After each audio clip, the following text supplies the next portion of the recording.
Recharge করার জন্য বাণিজ্যিক লাইন থাকতে হবে, সেই বিজ্ঞপ্তি জনসাধারণের কাছে প্রচার না করেই ইচ্ছে মতো জরিমানা আদায় করতে শুরু করেছে বিদ্যুৎ বিভাগ। এবার এমন এই অভিযোগ উঠল প্যাচারথল বিদ্যুৎ বিভাগের উপর।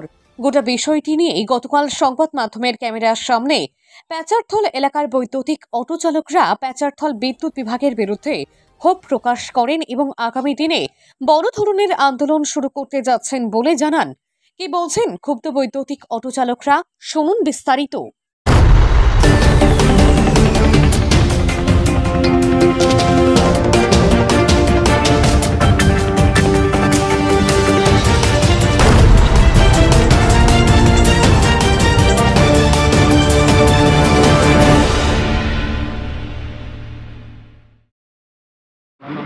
কৌশিক চাকমা, উত্তর ধুনিচরা। গতকালকে না পরে 12 তারিখে হঠাৎ করে একটা নাগাদ আমার বাড়িতে আইসে এরা আমার থেকে ইলেকট্রিক বিলের কাগজ খুঁজছে। প্রথমে কাগজ খুঁজার পরে তারপরে কি কয় আমি দিছি পরে তোর এটা তো ডোমেস্টিক লাইনে না, এটা দিয়ে আপনার ফাইন করা হইব। তা আমরা কেমনে ফাইন স্যার, আপনার তো ডোমেস্টিক লাইন, তোমার তো কমার্শিয়াল হয়েছে না তোমার এটা লাইনটা।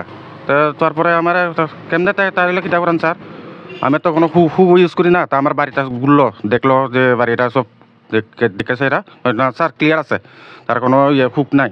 আচ্ছা ঠিক আছে, তবু তোমার ফাইন করা হইব। কত স্যার? 18,000 টাকা। না স্যার কিটা করান, আমার সাঁতারটা লয়ে যান, আমি লাইনটা আবার খাইটা দিম। স্যার এটা কেমনে স্যার, আমি তো বিলও দিতেছি, তা কিটা হইলো হঠাৎ করে যে যে আমরা এটা খাইটা নিতে সাঁতারটা লয়ে যাইতেছেন। তা আমি হঠাৎ করে আমিও ভয় পাইছি, কারণ ফার্স্ট টাইম আমার এটা লাইভে। তারপরে আমার থেকে কইল আমি 5,000 টাকা দিছি, দিয়ে স্যার ঠিক আছে হইব, রিসিভ কপিও দিছে না। তারপরে আমি হ্যাঁ 5,000 রিসিভ কপিও দিছে না। তারপরে আমার কয়, তারপরে এরকম এলে তো না, তারপরে আমরা জানাজানি করলাম। আমরা যে অটো মহিন্দ্রা অটো যারা সিন্ডিকেটের আছে মানুষের, তারা আমরা কইলাম যে স্যার কিটা হইলো তারা আমরা তার খুঁজছি, তারা খুঁজছে, তারা আটক করছি, আটক করে স্যার আমরা আর একজন ধরছে। মেন হলো 3 জন আমরা টার্গেট, কিন্তু আমরা 3 জন মনে হয় আসলো। প্রথমে মনোরঞ্জন চাকমা, আমি আর জনস কুমার। তারা কেমনে জানে যে আমরা বাড়িতে চার্জার আছে? এটা পয়েন্টটা হলো এটা, কেমনে জানে যে আমরা বাড়িতে এই অটো আছে? আয়া স্যার আমরা বাড়িতে একটা, এটা তার বাড়িতে শেষ না হইয়া আমার বাড়িতে কেমনে যে আয়া পড়লো। তারপরে আস্তা গ্রামটা ঘুরে স্যার জনস কুমার বাড়িতে কেমনে জানে তার বাড়িতে অটো আছে?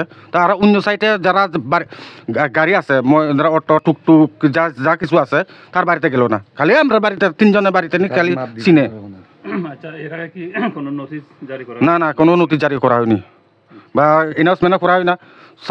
ইলেকট্রিক ডিপার্টমেন্টে কোনো এনাউন্স করলে এসটি যতদিন গাড়ি আছে, মহিন্দ্রা গাড়ি আছে, তার কমার্শিয়াল ইলেকট্রিক বোর্ড লাগবে বা লাগবে, এটা তো কোনো কথা হয়েছে না।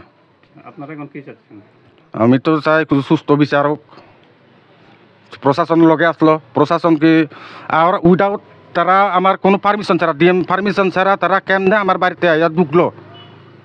ঢুককে চাইরা তারা আমরা বাড়িতে এবার পুলিশ উঠানে, আমি অফিসার লোকে কথা কইতে সময় তারা ইলেকট্রিক ডিপার্টমেন্ট আমার বাড়িতে কেমনে ঢুকলো? এটা একটা প্রশ্ন আছে, কি কারণে ঢুকলো, কত পাওয়ার আসলো তারা? আমি কি চুরি করি না ডাকাতি করি? আমার গ্রামে জিজ্ঞাসা করলে তো না আমার কোনো ব্যাড রেকর্ড আছে, থানায় দিকে দেখলে তো বুঝুন যায় আমার কোনো ব্যাড রেকর্ড আছে না, আমার কেস আছে।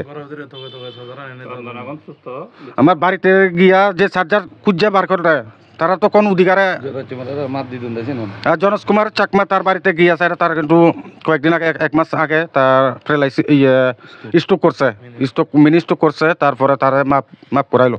এটা কি সংবিচার হইলো না কিটা কি আমি তো বুঝতে পারলাম না। কৌশিক চাকমা।